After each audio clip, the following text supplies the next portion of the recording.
am the king, king, king, king, king, king, king, king, king. I am the king, king, king, king, king, king, king, king, king. I am the king, king, king, king, king, king, king, king, king. I am the king, king, king, king, king, king, king, king.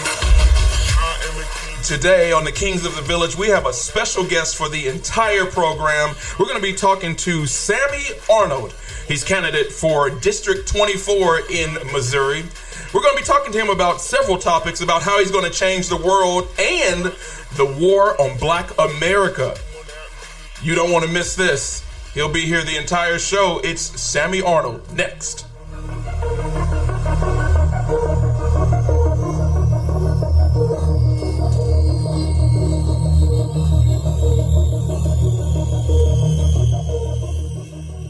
All right, we are joined live right now, and you can be a part of the conversation anytime on any platform, on the iHeartRadio, Apple Podcasts, Google Podcasts, and everywhere else. I just found out today that 25% of our listeners listen in India. We even have people in Romania. Shout out to Romania. Shout out to the 3% that listen in Germany. And of course, 65% of you still listen in America. Shout out to Chicago, #1 market for the Kings of the Village, #2 market, California. Thank you for listening.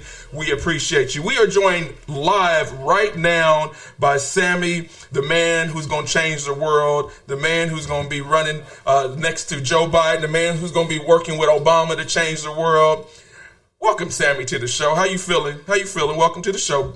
Never better. Be blessed. Yeah. All right, you ready to get in this? We ain't gonna even waste y'all time. I got some stuff I just want to know about you real quick.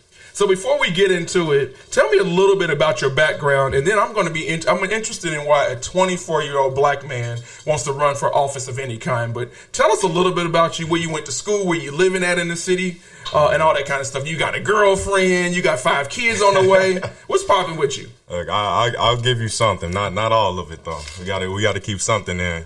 But like you said, I'm 24 years old, born and raised here in Kansas City, Missouri, on the south side of town. I graduated high school from Center High School, and after that, I went up to Mizzou to study sociology. And it's kind of I've always known what I want to do. I've always had an idea of where I wanted to go. So that made it easier to kind of coordinate my steps, just to be efficient with my time, so that I am in a position to do things that I'm doing now. So everything today has been planned years in advance. So like you said, I'm running for state representative of the 24th district here in Missouri. And prior to making this decision, I worked as a legislative assistant at the Missouri State House of Representatives for two reps. A lot of people don't know this, but 2 reps. The first rep that gave me a job was actually a Republican. So he was the first person that not only had believed in me, but who gave a 23-year-old a job as his assistant in the building where I was the youngest legislative assistant. What does an assistant do? You sharpen pencils? You fax stuff? What do you do? you mop his office? What does an assistant do?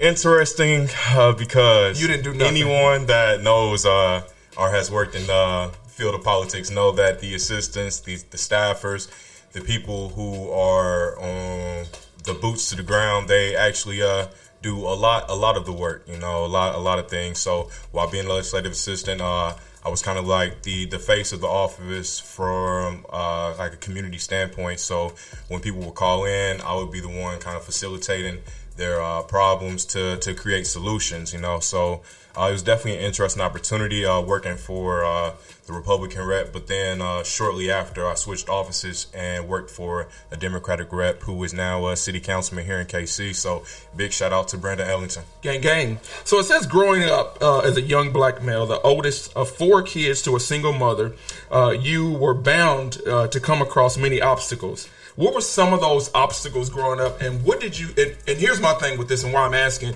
because my mother was a single mother of 5, and I was the youngest of 5 kids. She had 5 kids by the time she was 23. Did you see your mother's work ethic? Did that make you want to go for something great? Did that drive you? Yeah, But the thing that drives me the most is time. Being aware of our morality, being aware of the fact that we truly don't have time here on earth to put things off. You know, I feel as if a lot of people are arrogant to believe that they have time coming up, because even our next minute, our next second, our next hour is not promised. We're literally breaking the odds. We're beating the odds. We are kind of the luckiest individuals to ever live because we're breathing right now. And it's just, I never wanted to take time for granted. So like I said, I'm 24, and these things have always been on my mind, because I know that every day I have is just that, just another day, and I probably won't get another one. So I just want to leave my legacy while I'm still here, because my dad died when I was 1 at the age of 20. So that's someone who I really look to as like a mentor. You know, I take his life experience and I learned from it, you know. So it's a lot of things my dad taught me in death that you just can't learn from another living person. So it's just about taking the negative things that happen to us in life and using it to fuel us, using it to make us better, using it to drive us. So yeah, just understanding morality.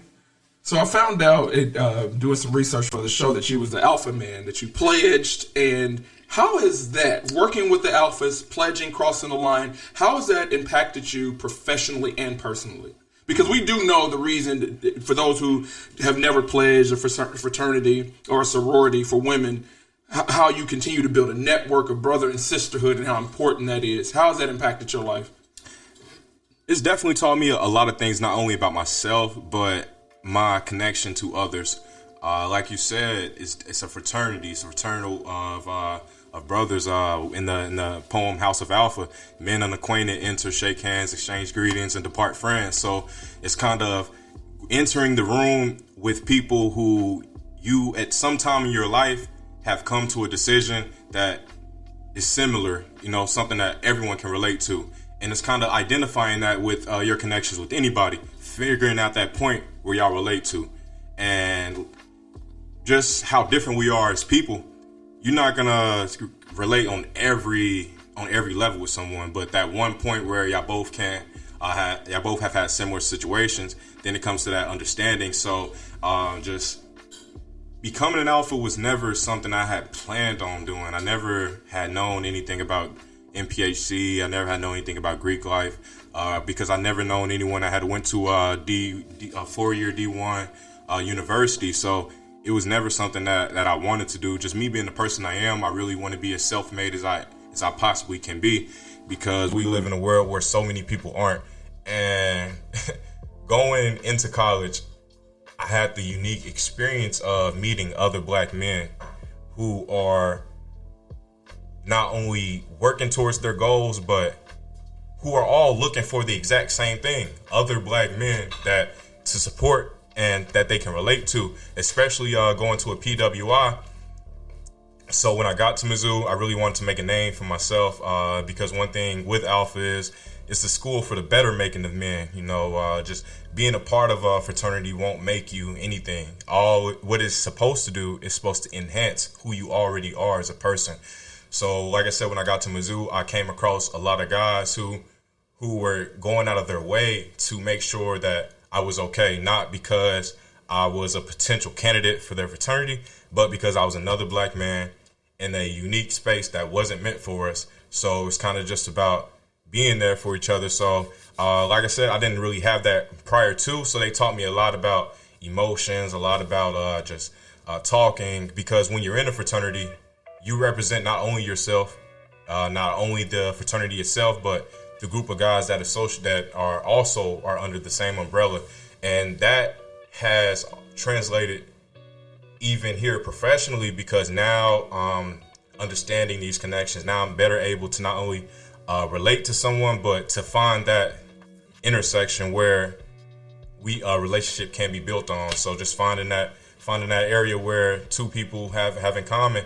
And also, a lot of people look at fraternities as only fraternities, but it's a whole business, a whole non-for-profit business Absolutely. that you got to maintain. You got to maintain the branding, maintain the image, maintain events, maintain your presence in the community. So it's kind of translated well to running the campaign, because just like with Alpha, I'm not only running a campaign, but within the campaign, it's also a business. There's also money involved. There's also fundraising, accounting. There's event planning. There's branding. There's communication. So all these things that actually are very similar to me being involved in the fraternity have also translated to me being involved in my campaign. So it's something I actually never thought about. So let's get into the campaign.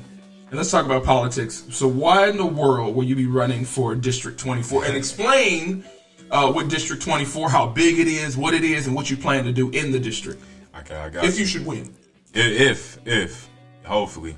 But like I said, as long as you go out there every day and you do as much as you can to do that, you can't be sad or mad at the results, knowing that you did everything that you could. And one thing about me is I believe that God definitely has something in store for me. So I'm just along for the ride. You know, he gave me the body, and I'm just in here on the passenger seat viewing it. So getting involved in politics, like I said, was always something I wanted to do, because I wanted to leave a legacy that would last far longer than my physical body. And the best way to do that, just through my experience, is making people feel something positive. You never forget how somebody made you feel, especially when they made you feel good. They did something good for you that made you laugh, or they were just a dope person to be around. And that's something that people never forget. And that's something that I internalized throughout my life, just with my personality or just anything. I just want to leave people, when they leave my presence, I want to leave them with something that's going to stick forever. So me knowing that I wanted to leave that type of impact on people, and then me analyzing who it is that I am and what are my skills, I looked at my people to people skills, my speaking, just the boldness in my steps. So I always looked at an elected official as the perfect position for me. And then as I started to be interested in it, I started to get involved, and things started to come to me naturally. Just all my past work experiences and things that I haven't mentioned. Just all these things just started to happen naturally. Just me being me and me being true to who I am and what I want to do. People felt that. You know, you got to get to the point where you are so invested in your dreams and your goals that people don't have a choice but to believe in you. You know, you can feel it. You can feel someone's ambition when they walk in the room, you know. So in the District 24, what do you hope to accomplish? Like, what do you want to change? What do you really want to do once you get here? Because it's about, what do you say, 100,000 people, or is it less than that in the district? It's definitely less than 100,000. It's about 200,000 registered voters in Kansas City, and it's about right at 500,000 people that live in the city, Kansas City proper. So, is that all of District 24? No. Okay. District 24 encompasses from north to south. It's downtown up to 47th, and then going west to east is from State Line to Truce. And anyone that's familiar with Kansas City knows the significance of that district. District 24 is often known as the money district here in Kansas City, because it encompasses so much of Kansas City's financial districts and shopping districts, such as downtown, such as the Westport entertainment area, and then all the surrounding areas around it. One thing about District 24 is that it encompasses a lot of families who are a lot well off than what I'm familiar with. But which is interesting, because if a young black male was to be state representative of the 24th district, that would be huge, not only for representation, but just for the future of politics here in Kansas City and at the state level. And one of the things I really want to accomplish here in the 24th is accountability. if anybody that's familiar with Kansas City knows the dynamics of the city logistically.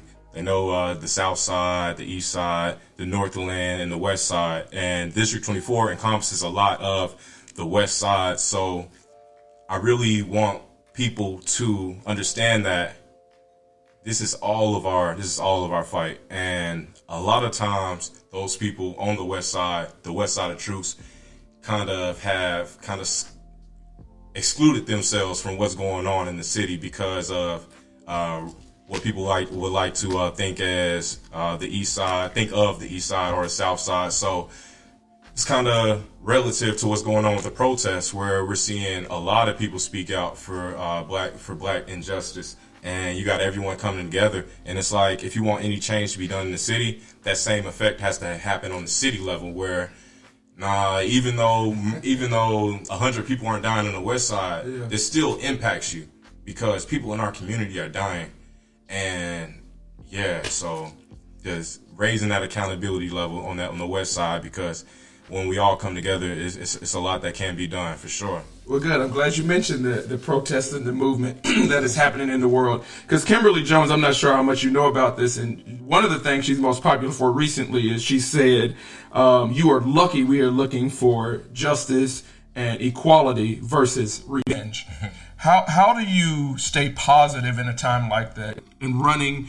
And how do you get that message out that I am here for you, I'm going to represent you well when I go to Jeff City? How do you do that as a black person? Because, listen, this ain't new to us. Yeah. What we've seen with George Floyd and all the other people, this ain't new. No. You've been living this for a short while in your life, so you've seen it, right? Mm-hmm. How do you stay true to your message while being positive and getting that message out that I'm down for the people and with the people? Yeah, a lot of people in Kansas City, one of the things I love about Kansas City is that it's a city full of real people. Mm-hmm. And if you aren't real, people gonna see that. I like to say the real will rise and the fake will fall. So you just got to be about what you say you're about. And people listen to your actions. People see what things you're doing and not the things you're saying. So when it comes to these protests, I was tear gassed at least 7-8 times, and that was interesting. You can't breathe. I know what your face is sizzling. Yeah. You just helpless. You're just helpless. You're just running, just trying to get away and escape. So one of the things especially about being black, I actually don't get asked a lot of questions about how I feel, because people assume how I feel already. I see a lot of other candidates who aren't black getting a lot of the questions like, so what are you gonna do?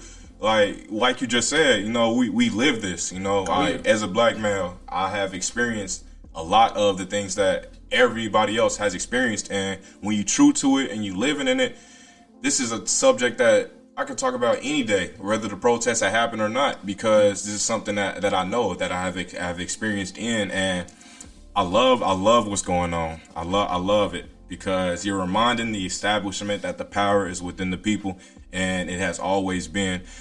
But the thing is, when we take ourselves out of the political process, that's when the power starts to get muddy. When people aren't involved with what's going on in their local, with their local elected officials, when people aren't getting out and voting, when people think that these things don't matter, that's when we lost. Once we give that power to these people, when we give the power to the elected officials, that's when we've lost, because people don't realize what an elected official truly is, which is a representation of the people. They should be. They should be. But when you aren't present in the process, it's and you leave it up to them to make the decisions, that's when we see a lot of politicians losing their way and losing sight. I'm 100% for the protest. I support peaceful protests, but at the end of the day, Martin couldn't have done it without Malcolm. So people had to choose who they were going to deal with, whether they was going to go and talk with Martin, or they was going to see what Malcolm was talking about. So I don't agree with anyone discrediting people who are outraged, people who feel helpless, because one, if you can't trust the officers to do the arresting, if you can't trust the prosecutors to do the prosecuting, if you can't trust the system, then as a citizen, what can we do? You know, what is there? So it's kind of people got to realize is that if you kill a black man on video with your knee on his neck for over 8 minutes, you're gonna get a reaction out of people. You should. That's what this is. It's a reaction. Right? People got to know if this happens, then we gonna fuck some shit up. Right. Well, the thing is, it's been happening, and the good thing is, I'm glad that people are finally their conscience is shook to its core, because we've seen video of this 100 times plus. But whatever happened this time has shaken the nation. I want you to listen to something from Kimberly Jones. This was taken outside, so you're gonna hear a little background noise. But I want you to hear something, what she has to say, and we'll respond to a couple of her points. Take a listen. I just want you to hear a little bit of it, what she had to say on how we can win in the future. So I've been seeing a lot of things talking of the people making commentary. Interestingly enough, the ones I've noticed that have been making the commentary are wealthy black people making the commentary about we should not be rioting, we should not be looting, we should not be tearing up our own communities. And then there's been an argument of the other side of we should be hitting them in the pocket. We should be focusing on the blackout days where we don't spend money. But, you know, I feel like we should do both. And I feel like I support both. And I'll tell you why I support both. I support both because when you have a civil unrest like this, there are three types of people in the streets. There are the protesters, there are the rioters, and there are the looters. The protesters are there because they actually care about what is happening in the community. They want to raise their voices, and they are there strictly to protest. You have the rioters who are angry, who are anarchists, who really just want to fuck shit up, and that's what they're going to do regardless. And then you have the looters. And the looters almost exclusively are just there to do that, to loot. Now, people are like, well, what did you gain? Well, what did you get from looting? I think that as long as we're focusing on the what, we're not focusing on the why. And that's my issue with that. As long as we're focusing on what they're doing, we're not focusing on why they're doing. And some people are like, well, those aren't people who are legitimately angry about what's happening. Those are people who just want to get stuff. Okay, well then, let's go with that. Let's say that's what it is. Let's ask ourselves why in this country in 2020, the financial gap between poor blacks and the rest of the world is at such a distance that people feel like their only hope and only opportunity to get some of the things that we flaunt and flash in front of them all the time is to walk through a broken glass window and get it. Your thoughts on, she hit on the top of points. Why is there a gap? Why are people walking through a glass window to get what they need? Why is nobody listening to the points? Who gives a damn about Target and Walmart's building? They can rebuild. Even the president CEOs like, we can rebuild. We stand with you. What are your thoughts on some of our points, and then we'll play some more for you? No, yeah, I definitely have similar ideas for sure. One, I agree. Like I said, I was at some of the protests, and once it got to the point where I was questioning what was being done here or what was the true motives behind people, that's when I left, because like she said, people are focused on the what and not with the why. And if you are protesting and you yourself can't answer why, then you are counterproductive to the movement. You know, like I had just said, you know, people destroying property out of anger because they feel that they're helpless in this situation. That's protesting. But people who are just trying to take advantage of the movement and who are just having fun and just think that this is just the most lit thing ever, then those are the people that are counterproductive to the movement, because then they take the focus off of the why and is what the hell are you doing? So like I said, when I was in the protest, once I started to question the why, that's when I started to leave. But yeah, and then a lot of people are judging protesters and people who are looting, for example, the Target, but you can't judge someone off an experience or a situation you yourself have never been in. You have never walked past or driven past a Target and seen it being looted and have that type of experience to know that, oh, I wouldn't do that, or but shame on those people. So I would never speak on a situation I don't even know of, because 9 times out of 10, if people had walked past that Target, they would also walk in the Target, you know. So yeah, but I definitely agree. You always have to have that. Always have to have the why. You always have to have purpose in anything you're doing. And once you don't have purpose, once you're just causing chaos, which I saw a lot of people who were embedded in peaceful protesters or protesters who were truly there to voice their opinions. I saw people trying to take advantage of the moment. But what the news doesn't tell you is that whenever someone in the crowd started to try to escalate the situation, the protesters were the one like, no, like, that's right, shutting it down instantly, because people who understand the why, people understand the purpose, that distracts from that, So it definitely was a lot of people trying to take advantage of the moment, but there were also way more people who understood and were responsible in that moment. So like I said, if you weren't out there with the protesters marching, then you shouldn't speak on what was going on, because you don't know. The media is in place to set the narrative that will give them the most views, that will keep people the most retained to follow up. That's what people don't understand. Whatever story is the most beneficial to the media, that's the story they will run with, regardless if it is right or wrong. Whatever story will keep people clicking back to get an update. That's right. That is...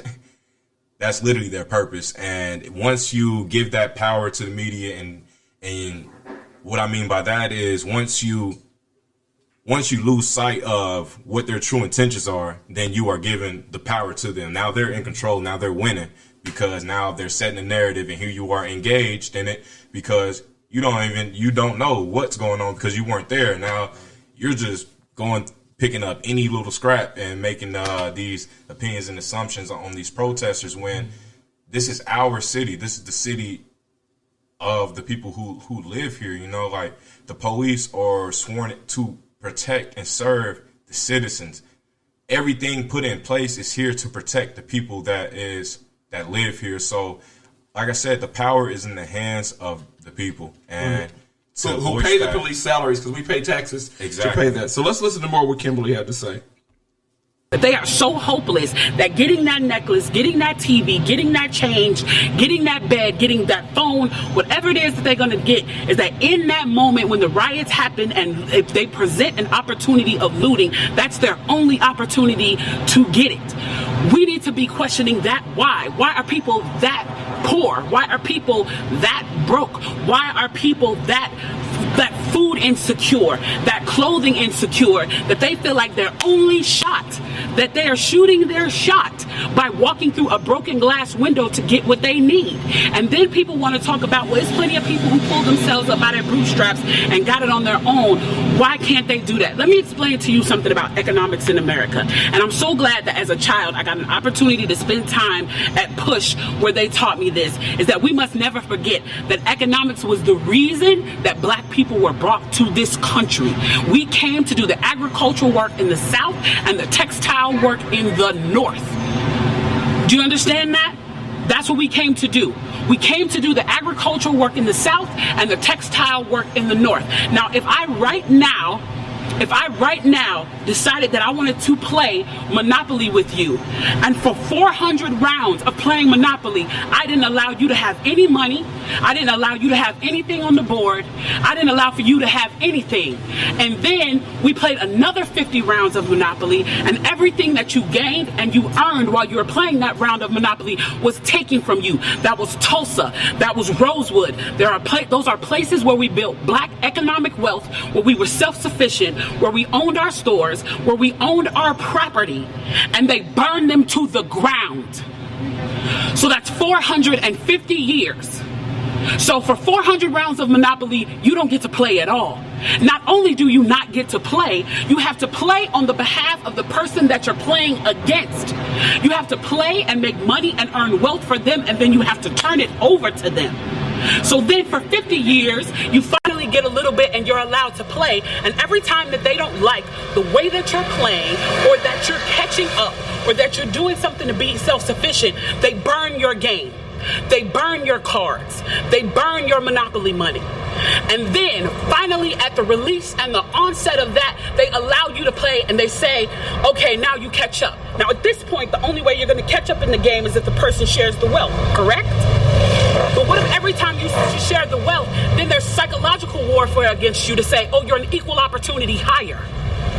So if I played 400 rounds of Monopoly with you and I had to play and give you every dime that I made, and then for 50 years, every time that I played, if you didn't like what I did, you got to burn it like they did in Tulsa and like they did in Rosewood, how can you win? How can you win? So your thoughts on so far what she's talking about. So one of the points she's continued to make, let me see if you can hear me. One of the points she continued to make is, and one of the things I like, everybody always tells us we need to pull ourselves up by our bootstraps. We need to do more, stop being lazy. But then all of a sudden, you wake up and you realize we're at a disadvantage, and we always have been. We can't get the jobs that everybody else can. We never have been able to get those jobs. So why is the message messed up that they don't understand that? Listen, we were still in the locker room while they were already on the playing field. I mean, black people. We were never on the field while they were already playing the games. It's been second inning, and we're still in the locker rooms getting dressed.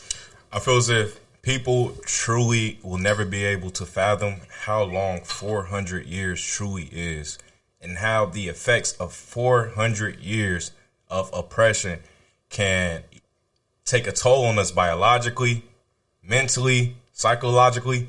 Like, if we both start at day one, and I'm a wealthy white guy, I got a good family, I got some slaves, I got a good income, man. And for 400 years, I've been able to grow not only my income, but also my status for 400 years. Right. Like, people don't even know where we will be as a species 400 years from now, and just how much of an impact that has left on the black community that is still around. People don't realize Jim Crow was not 100 years ago.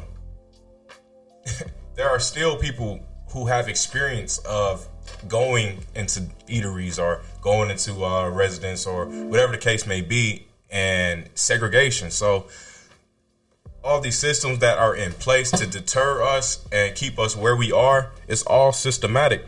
One thing that this COVID-19 pandemic has brought to light is the essential worker, and how necessary the essential worker is to the American society. How essential having this huge pool of people who are uneducated, who lack experience, who need to fill these ever-flowing jobs, which are always here, because these systems have been in place to create that. Just like a cattle farm, like, these things have been here in order to support this economic capitalist system.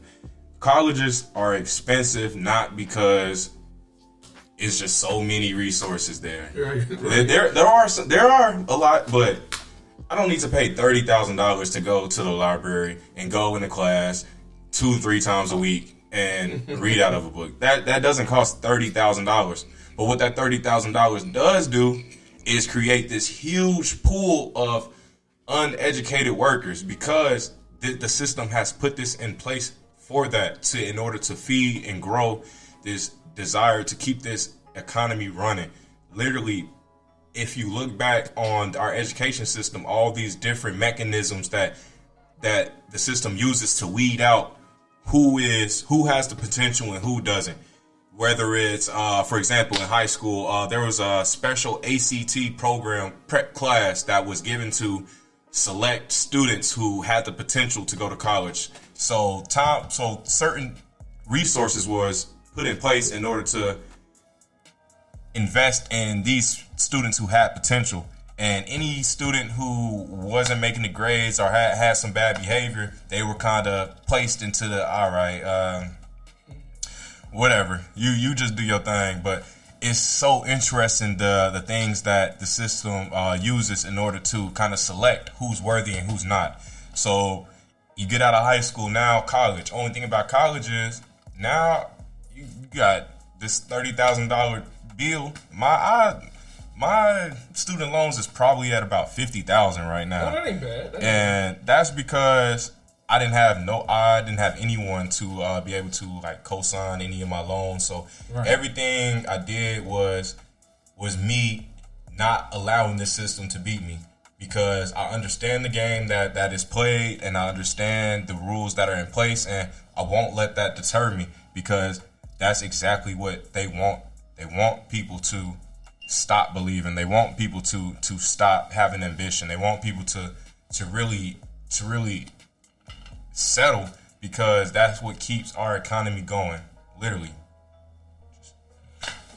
If you're just now joining us, we're talking with SAMMIE Arnold, who's running for District 24. Joining in the conversation anytime at 816-266-9447, or you can download us on any platform like iHeartRadio, Apple Podcasts, and more. And always email your comments or questions like we're about to ask him right now from kingsofthevillage@yahoo.com.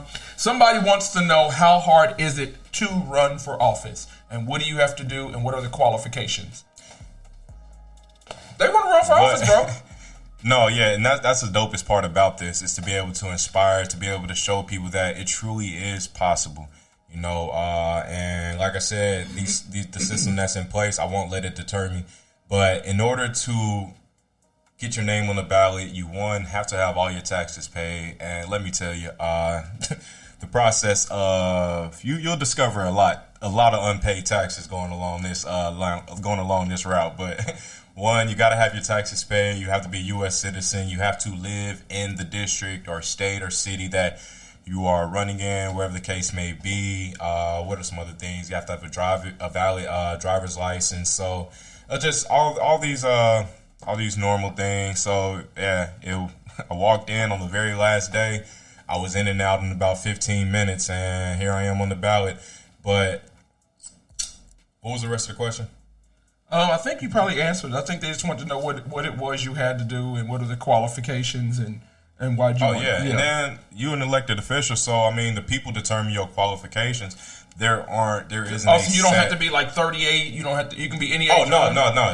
To run for state rep, you have to be 24.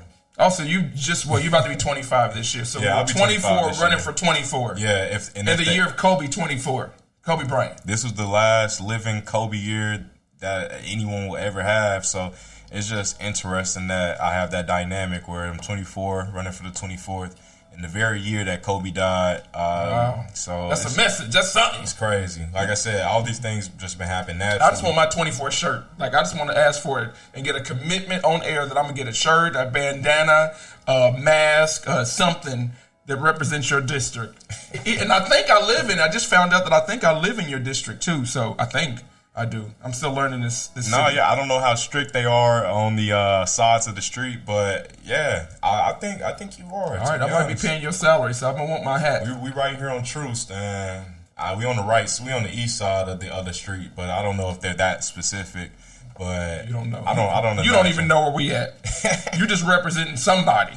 Somebody's paying your salary. All right. Before we get out of here, I got a few more questions, but we cannot let you go because we didn't talk about race and how hard it is to run. But there is another big thing happening in America called COVID-19. And listen to this, and we'll talk on the other side of this because people are so outraged, as they should be, about everything that's going on. And trust me, too, because I've been a part of the protests in March. I ain't tore up shit, but I've been down there, protesting. Right now, cases across the country have spiked. So I'm going to let you listen to this. We're going to talk about what that means to run for office and how you deal with that and how you stay safe and some of the plans that you can talk to as an elected official.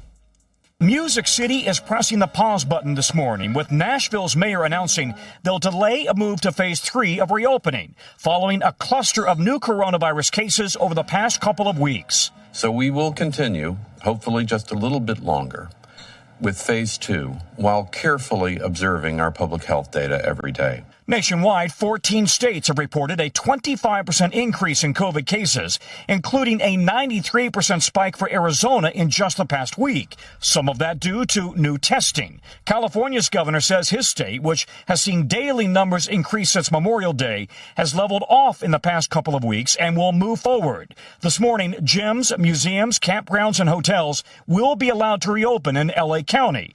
Places like nail salons, movie theaters, concert halls, and theme parks will remain closed. We anticipate an increase in total number of positive cases. We are in a substantially different place than we were 90 days ago. As several companies race to develop a vaccine, Moderna says it'll enter a final testing phase next month, earlier than planned. Phase 3 trials also planned this summer for Johnson & Johnson and Oxford University vaccine candidates.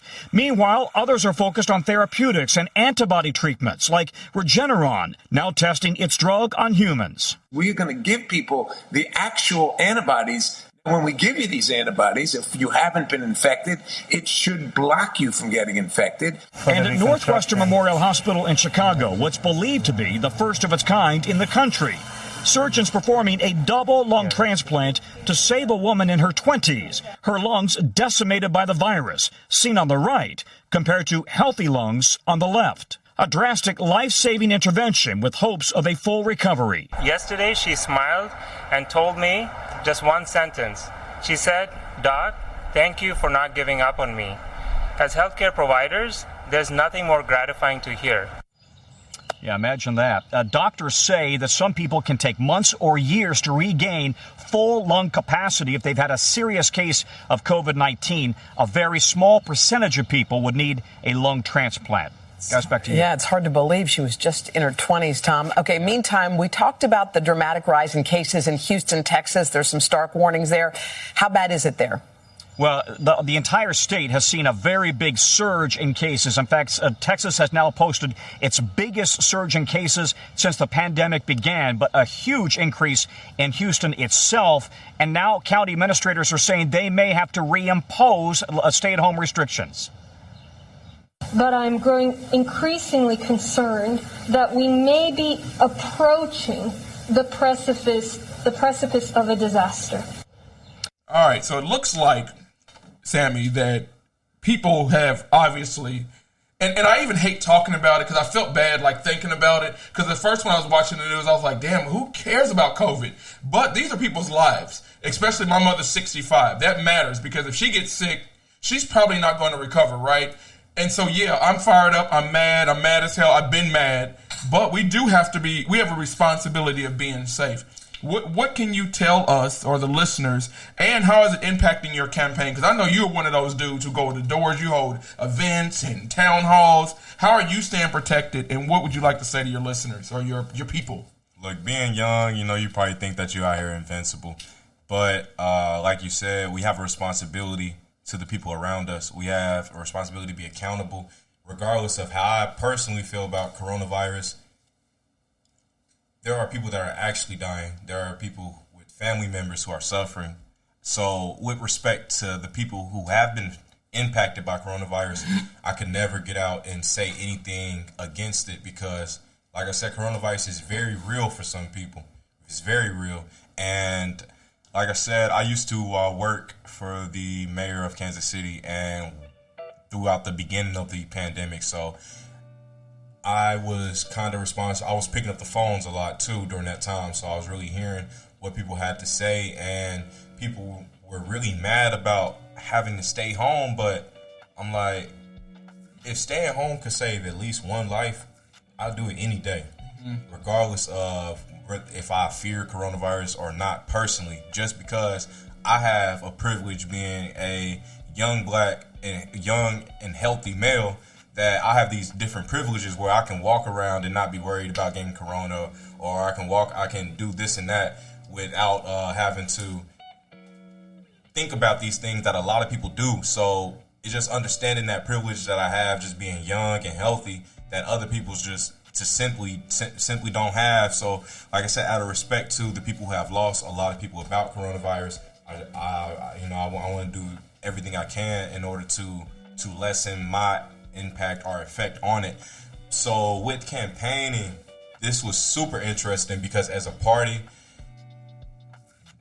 we were, as Democrats, we're not, of course, we care about the pandemic. So on the party basis, there was kind of like, all right, no public events.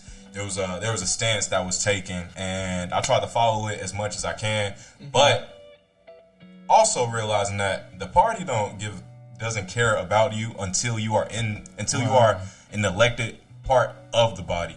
So with that in mind, I'm going to do whatever I have to do in order to get there, because whether I win or lose, nobody's going to care but me. That's right. So in campaigning during this pandemic, it's tough because there are certain things that I had to do in order to get there. You know, I couldn't afford to stay at home and not get out into the public and meet people. I can't afford that. You know, this is something that I waited a long time to be in this position. And like I said, nobody's going to care about me if I lose. So I'm going to care about you, bro. I got you. You know, I appreciate that, man. That truly means a lot. So speaking of going out campaigning, I know you are close friends with Donald Trump, the 45th president. Whoa. I know Fake news. So you do know, maybe you don't know, but he is deciding to go out on Juneteenth, which is June 19th. I don't know how many people are familiar with Juneteenth, but Juneteenth basically is the day in 1856 where they celebrated freeing slaves, and that ordinance of that. I mean, you can look up what Juneteenth is, but Donald Trump plans to go to Tulsa, Oklahoma, and is planning several events in Florida, Texas, and Arizona, but he wants to kick it off. What he says is to commemorate Juneteenth and what that stands for. He said it's going to be a beautiful venue. He expects 110,000 people to be out. The rally will take place on Juneteenth, like I said, to commemorate the ending of slavery in the United States. Tulsa has its own trouble in history on race. It's once thriving African-American business in 1920, which was later destroyed, and then they rebuilt in 1960, which was also later destroyed by racism and Jim Crow laws. So What are your plans for Juneteenth? What do you want to do? How significant is Juneteenth? Like, you're running during a time that the world is on fire. We're trying to celebrate being black. We're trying to get people to understand what it is to be black. And Takia from the south side of Kansas City wants to know, what do you plan to do to make real change? And why are you running? We already talked about that, so you don't have to answer why you're running. But what do you plan to do to make real change? Or maybe is there anything you can do, or maybe can you just represent us better? Because she's really concerned. Nah, yeah, you definitely just unloaded a lot on me, but I'm going to unpack it all. So look, I'm going to start off with the first thing. For anyone that doesn't know the significance of Tulsa, Oklahoma, and why Donald Trump has targeted that community to start off his June 19th world tour, or whatever he's calling it. But it's a tour. It's so just hypocritical because of who Donald Trump represents, and the very people that have their MAGA hats and attend his whatever and attack people in the crowd are the very same people 50 to 60 years ago who would have been in Tulsa, Oklahoma, destroying Black Wall Street, destroying black families, destroying black businesses, destroying black futures. So it's kind of disrespectful that he, who represents so much hate within America, for him to come back to Tulsa, Oklahoma, and try to start off his BET World Tour, or whatever the case may be. All these politicians who are going out of their way to wear their kente cloths or do different kneeling gestures, like, that's not, like, bro, just pass a law, like, help us. Like, you don't have to do all this, like, grandstanding. You don't have to do all these things for the camera to show that you're down with the people or whatever. Like, bro, like, we just want, like, somebody that cares, somebody that's listening, somebody that understands, which then correlates to what could I do to make real change. And when you have people in these spaces, in these rooms, that know what is going on and has experience with living in a single parent home, very low income, very low, with a very low potential, or just people looking at you as if that's all you will ever be. People don't know what it's like to live in a house with no heat. People don't know what it's like to live in a house with no water. Right. People don't know what it's like to question what's going on around you. People don't know what it's like to live in an environment that wants to eat you alive. Like, right. People don't have that experience. There are very few elected officials who can even speak to these experiences that they use to campaign on. You are out here trying to say that you want to create police reform to protect black lives, but you don't even know what it's like to be racially profiled. You don't know what it's like to be on the front lines of a protest. You don't know what it's like to be judged for who you are. So if anyone who's familiar with the state politics and knows that we live in a Republican-led state with a Republican-led House, with a Republican-led Senate, with a Republican governor, it's hard for Democrats to get legislation passed.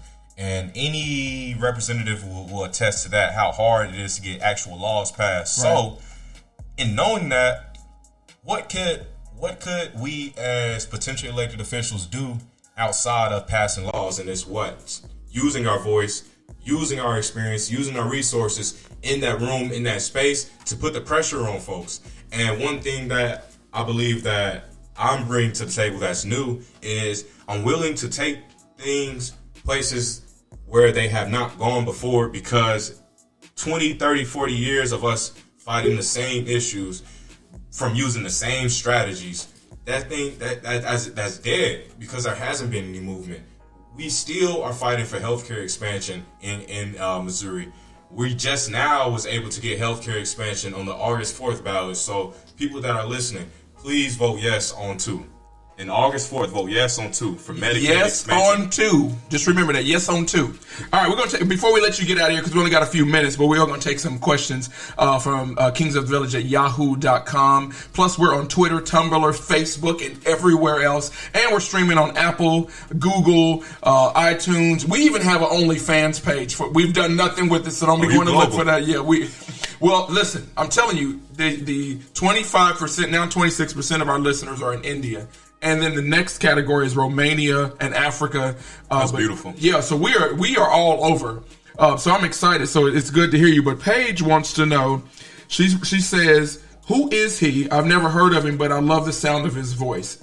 Is he single and available? Paige W. She didn't give his full last name. Paige, I think you called him up. No, yeah, I'm definitely single. I'm just at the time. So how can they find you? They want to know what you look like, bro. I'm definitely not ugly, but no, I'm just in the time and space in my life where I got places to go and I got to get there. And so he is single. If there's any friction there, I can't do it. But definitely, everybody reach out to me on social media at Arnold Sammie L. Arnold Sammie SAMMIE L. And that's my name on Twitter, Twitter, Instagram. You can find me on Facebook at Sammie Arnold. Follow the campaign at Elect Arnold on Twitter, Instagram, Facebook. You can find us at Elect Sammie Arnold, State Representative. But Paige, I definitely appreciate you. You better. She likes that voice, bro. You might be saying to her, just talk to her. I think I might be the next All-State, man. Where's your next event? Like, I got a few questions because Val Odell, he wants to know 3 things about you. Why should we elect you? What are the 3 reasons we should elect you? And then, but Paige went on to know, she wants to know where do you have a meet and greet scheduled? Where can they find you next? Because I know you do a lot of door-to-door stuff. Mm-hmm. Yeah, like I was saying, with the pandemic, we really haven't been allowed to have a lot of in-person events, but the city is opening up here soon next week, so we will definitely have meet and greet events. Our next event is tomorrow morning. We will be canvassing in the neighborhoods, in the district tomorrow. So if you're interested, please reach out to us and I get you the details. Is it on your Facebook? Because that's where we see some of your stuff that you're doing. Yeah, most of my campaign work is on Facebook. Not only does Facebook just have so much accessibility, but everybody's on Facebook, whether it's your grandma, auntie. So yeah, that's definitely interesting. But yeah, we definitely got events coming up. So definitely stay tuned. But 3 reasons why you should elect me. 1, I feel as if I'm one of the realest, not only people, but if elected, I will be one of the realest politicians ever. 2, I'm fearless. And I'm bold in my pursuit to do what's right for the people that matters. And 3, my purpose for doing this is instilled in the people. So without you all, without your voice, without your impact, without your support, I wouldn't even want to be elected. So Wow. there, like I said, this is it's just me. You know, I'm not. There's no political marketing consultants working with me. There's no experienced political operatives Right. behind me. You're just real. Yeah, this is just me trying to get out there and have people meet me, because to meet me is to love me. That's nice. And he's got good waves. Brian That's a Whitaker. fact. Yeah, he does. He combs his hair. I appreciate that. Brian Whitaker wants to know, is there anything you can do about our streets and our roads? They are effed up. No, most definitely. From my experience with working with Mayor Clint Lucas, potholes is definitely Name drop. Probably the most important outside of the murder rate. Potholes are the second most important thing to. So there's people in Kansas potholes, City. then murder rate. I'm thinking potholes are a little there. The murder rate is definitely that's more important. People's Okay. top priority, but the potholes definitely. Nobody's asking about murder. They want to know why their tires keep blowing up. But look, I have a funny story. So I pick up the phone one day. It's this guy. It's this older guy. He calls all the time, man. He's always yelling about something. So he's like, "What are you gonna do to fix all these potholes?" He was like, "You take a hot cup of coffee, put it in your lap, drive down the street, and see how far it takes for you to get burnt." I'm like, "Bruh, like, listen, dude, you're old. You have nothing to be mad about. Like, just chill out and just live your life, man." But Wow. no, yeah, potholes are definitely a lot of people's most important thing. But one thing at the state level is that there are different, not only grants, but different funding opportunities that representatives anyone could apply for in order to gain more funding for the Public Works Department. Shout out to the Public Works Department in Kansas City.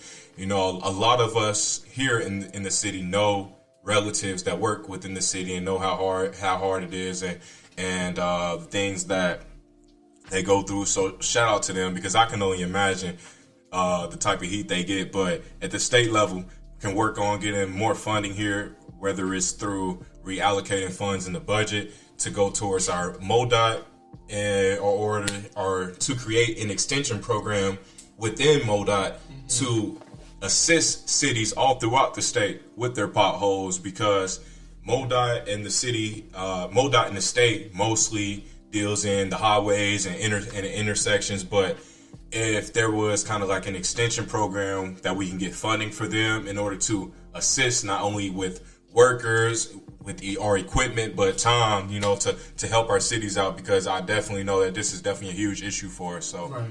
We got about 2 minutes left, and I'm going to take one more question. I'm going to read to you from Kevin Odell. I don't know if it's nice or not, but you can answer it how you wish. He says, is there a need for another black elected official? Or are you just running because you care? Or are you riding on the wave of the Black Lives Matter movement? Are you taking advantage of being black, brother? I am. I'm taking my black card, and I'm going to apply for some jobs that I've never been qualified or maybe been qualified that I should have got. So I'm taking advantage of the black card. So Kevin O'Neill wants to know, are you taking advantage of being black? Well, one, that's a good question. I want to know. No, that really is a real question, because there are a lot of fake activists, especially here in the city, who are working with the police to put on protesters. So no, to everyone, like, look, all skin folk ain't your folk. Look, so I definitely appreciate that. So you care about the people, but no, yeah, because I filed March 31st, so before I had even expected or knew about coronavirus. Well, actually, it was going on back then. Before another black person got killed. Before another black person got killed. But I don't believe in taking advantage of being black, because being black has afforded you so many surreal life experiences. It's not about taking advantage of being black. I'm taking advantage of my experiences. Like I said, I've experienced so many things that politicians claim that they are fighting every day for us for, but I've experienced it firsthand. I want to help homeowners because I know what it's like for when my mom was owning her first home and knowing all the amount of repairs that go into home ownership. I know what it's like to provide assistance for all students, because I've seen firsthand the selection process of potential, how some students are left out. I know what it's like to work on income equity, because I've experienced living in an unequated economic system. Wow. So it's not about taking advantage of being black. I'm taking advantage of my experiences because I've relived these issues that people claim that they are fighting for. So I'm from the hood, so I got real experiences too. I'm from the hood. Yeah. What's your favorite car? My favorite, to be honest, I don't really care. Oh, come on. I'm not. You don't want a Tesla? I want a Rolls Royce Wraith with the stars up top. That's the only car I've ever wanted. What is that, like $300,000? Hey, look, well, all I need is $300,000. Then what kind of drink? What's your favorite drink? Alcohol? Yeah. Not no damn Kool-Aid. Yeah, what's your drink? Is it Hennessy? Is it Crown Apple is the standard. It's the go-to. So, Paige, if you're listening and you like his voice, he likes Crown Apple, and he could just talk to you. Hey, look, Paige, look, that listen to him. Paige can fry chicken. That's not fake news. You like fried chicken? What you eat? What you eating right now? So look, I'm a chef. I've been cooking since I was like 5 or 6. Because like I said, I grew up as the oldest of 3 younger siblings, and my mom was at work. So she taught me. I had took on a lot of responsibility at a young age. Ramen noodles ain't cooking. That's what. Nah. What you cooking? I'm a chef. Look. My specialty. I can do the seafood, bro. I can do it in the stove. Page W, I can do it on the stove. Look, I just made some chicken parmesan. Look, I feel as if anything I can see, I can cook it. You wash your hands? You wash your hands in the kitchen? Of course. Okay. All right, listen. If you want to be a part of this conversation tomorrow, you can always join us at 816-266-9447, kingsofthevillage@yahoo.com. Thanks for all your comments, questions, or concerns, even the ones who thinks he's an opportunist. I think he's real. This man is out in these streets, and it's 118 degrees. Man, we out here. Listen. We in the trenches. Listen, when you are looking to be an official and you out there campaigning, you don't have Air Force One, you don't have a Lamborghini or a limo outside, you don't have a caravan, that's real legit. That's like Bernie Sanders type stuff, 1978. I love Bernie. So this dude, to me, he wouldn't be here if he wasn't legit. Sammie Arnold, our guest today. We appreciate him. I appreciate you. One time before we let you go, let the people know your platforms where we can find you, how they can download you, how they can hear your messages. Where do they go to? All right. Definitely appreciate everyone for listening. Like I said earlier, if you want to stay in tune with me and what's going on with the campaign, follow us on all platforms at Arnold Samuel or Elect Arnold. And one thing about this campaign is we are not campaigning for one position. We are planting the seeds for a movement that will transcend this campaign. Wow. So win or lose, we will still be here in the community, and a lot of potential candidates and a lot of elected officials cannot say the same. So win or lose, we're here for you. Sammie Arnold, District 24 candidate. When can they vote? Can they vote? When is voting? August 4th is the primary. August 4th. August 4th. Leo season. Go out and vote. Get registered. Find where you can register. Get online. It'll tell you all that kind of stuff. Hopefully, if he wins, he'll come back and bless us. He'll be a big shot, so he may not. You got until July 8th or July 18th. So get it before July, just to be on the safe side. If you haven't register before July in order to vote in the August 4th primary here in Missouri. And I'm sure Sammie will have that on all his platforms, where to vote, how to vote, what days and all that. He's going to put some dates out so we can remember District 24, and then we got to vote. You said number 2 for something. Vote 2. Vote yes on 2, which is Medicaid expansion, which could open up healthcare benefits to about 200,000 here in Missouri. So definitely want to get that, man. There's a pandemic on health, not just COVID. Like black people, we need health care. We need equal rights. We need access to jobs. We need access to housing.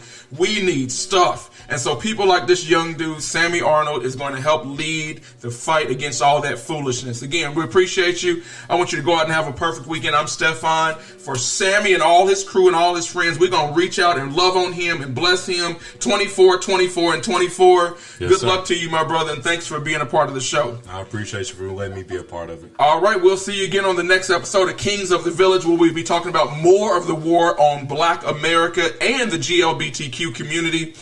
I'm Stephion. We'll see you next time.